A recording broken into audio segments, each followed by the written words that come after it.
Assalamualaikum warahmatullahi wabarakatuh. Kami dari kelompok 3 ingin mempresentasikan tugas perancangan proyek agroindustri kami tentang pembuatan kelayakan pendirian industri oatmeal Nutriban Koko PT Zyaski Sereal Nusantara di Kabupaten Lampung Selatan. Next. Yang mana anggota kelompok kami ada Adri Wilaga Pratama, Elfrika Munte, Hengki Pratama, Septiviani, Zakiah.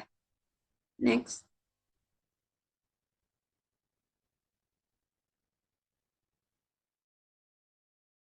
Yang pertama di sini ada aspek legal yuridis, yang mana badan usaha adalah entitas hukum yang melakukan kegiatan ekonomi atau komersial seperti perusahaan, koperasi, atau perseroan terbatas. PT Zaiski Sereal Nusantara yang bergerak di industri oatmeal Nutriban Co. adalah contoh badan usaha berbentuk perseroan terbatas, di mana kekayaan perusahaan terpisah dari kekayaan pribadi pemilik. Alasan pemilihan PT sebagai bentuk badan usaha antara lain, yang pertama, keterbatasan tanggung jawab pribadi, yang mana di sini pemilik hanya bertanggung jawab sebatas saham yang dimiliki. Kemudian yang kedua, mudah memperoleh modal. Dan yang ketiga, fleksibilitas dalam pembagian saham. Yang keempat, kepercayaan publik dan reputasi yang lebih baik. Dan yang terakhir yaitu regulasi dan perlindungan hukum. Selanjutnya yaitu peraturan perizinan perusahaan. Perizinan usaha adalah izin resmi yang diberikan oleh pemerintah atau otoritas terkait untuk menjalankan kegiatan usaha. Di Indonesia, sebuah perseroan terbatas PT memerlukan beberapa perizinan antara lain satu, nama, logo, dan merek perusahaan. Yang kedua yaitu nomor pokok wajib pajak atau NPWP untuk kewajiban pajak. Yang ketiga, akta pendirian perusahaan di hadapan notaris untuk menghindari perselisihan dan menetapkan status kepemilikan serta modal. Yang keempat, surat izin usaha perdagangan atau SIUP untuk kegiatan usaha yang dikeluarkan oleh dinas terkait. Yang kelima, tanda daftar perusahaan atau TDP sebagai bukti pendaftaran badan usaha sesuai Undang-Undang Nomor 3 Tahun 1982. Yang terakhir, izin lokasi, izin gangguan atau HO, yaitu izin lingkungan dan izin mendirikan bangunan.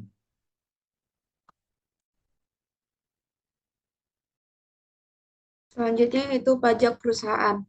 Pajak adalah kontribusi wajib kepada negara yang terutang oleh orang pribadi atau badan yang bersifat memaksa berdasarkan undang-undang, tanpa imbalan langsung dan digunakan untuk kemakmuran rakyat. Pajak memiliki dua fungsi utama, yaitu fungsi budgetail sebagai sumber keuangan negara dan fungsi reguleren sebagai mengatur.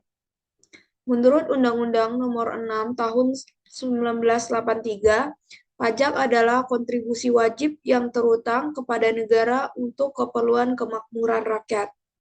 Pajak dibagi menjadi beberapa jenis berdasarkan golongan, sifat, dan lembaga pemungutannya. Selanjutnya, terkait dengan PT Zaiski Sereal Nusantara, pajak yang relevan bagi PT kami yaitu yang pertama, dividen yang diterima dari penyertaan modal pada badan usaha di Indonesia dengan syarat dividen berasal dari cadangan laba ditahan serta pemilik saham minimal 25% dari modal disetor. Yang kedua, tarif PPh badan yang berlaku bagi PT. Tarif 28% yang mengacu pada pasal 17 ayat 1 huruf B Undang-Undang PPh yang akan berubah menjadi 25% pada tahun 2010. Tarif 5% lebih rendah dari tarif normal bagi perseroan terbuka yang memenuhi persyaratan tertentu. Seperti minimal 40% saham diperdagangkan di Bursa Efek Indonesia dimiliki oleh minimal 300 pihak dan dimiliki masing-masing pihak kurang dari 50%.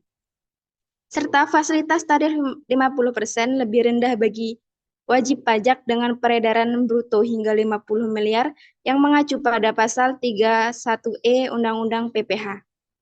Dalam pengelolaan pajak, PT Zaiski Serial Nusantara harus memastikan pengeluaran pajak sesuai anggaran dan ketentuan Undang-Undang Nomor 36 Tahun 2008, serta wajib mendaftarkan NPWP.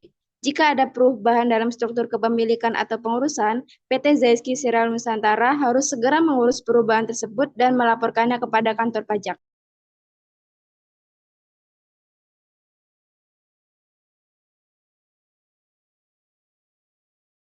Ada aspek lingkungan. Tujuan pengelolaan lingkungan industri pada oatmeal Nutriban Koko bertujuan untuk menciptakan operasi bisnis yang berkelanjutan dengan fokus pada satu, keberlanjutan sumber daya menggunakan sumber daya alam, yaitu air, energi, secara efisien dan mendaur ulang limbah seperti mengolah air limbah dan memanfaatkan kulit ari untuk pakan ternak. Yang kedua, ada inovasi berkelanjutan, mengurangi limbah dan dampak lingkungan dengan menggunakan kemasan yang dapat didaur ulang. Ketiga, keamanan pangan, yaitu menjamin produksi yang aman dan higienis melalui pelatihan karyawan dan pemantauan proses produksi.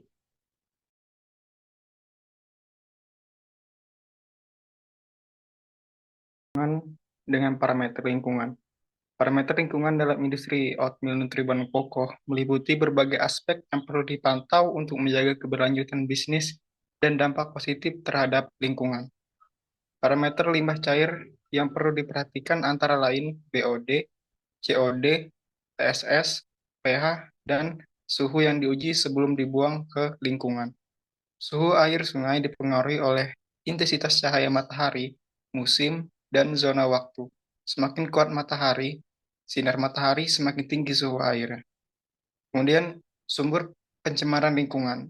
Industri oatmeal Nutriban Koko menghasilkan limbah gas, cair, dan limbah padat. Limbah gas berupa uap air dari mesin pengukus yang timbul selama proses produksi. Kemudian untuk limbah cair dihasilkan dari proses pengukusan dan pembersihan yang mengandung partikel pengotor. Untuk limbah padatnya sendiri dihasilkan dari kulit ari dan kotoran yang tidak berbahaya.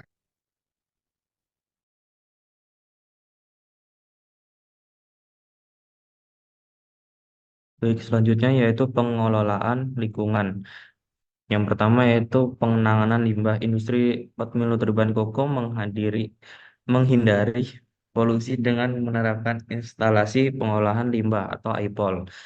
Limbah cair yang dihasilkan dari proses pencucian pengukusan diolah melalui IPOL agar aman dibuang ke lingkungan. Limbah padat berupa kulit, ari, dan kotoran asing dijual ke pengepul untuk digunakan sebagai bahan baku pakan ternak.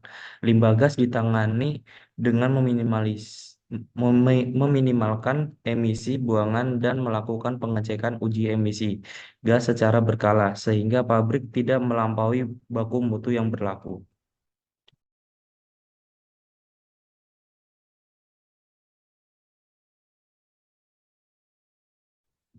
Mungkin sekian presentasi dari kelompok kami. Mohon maaf apabila ada kesalahan. Saya tutup. Assalamualaikum warahmatullahi wabarakatuh.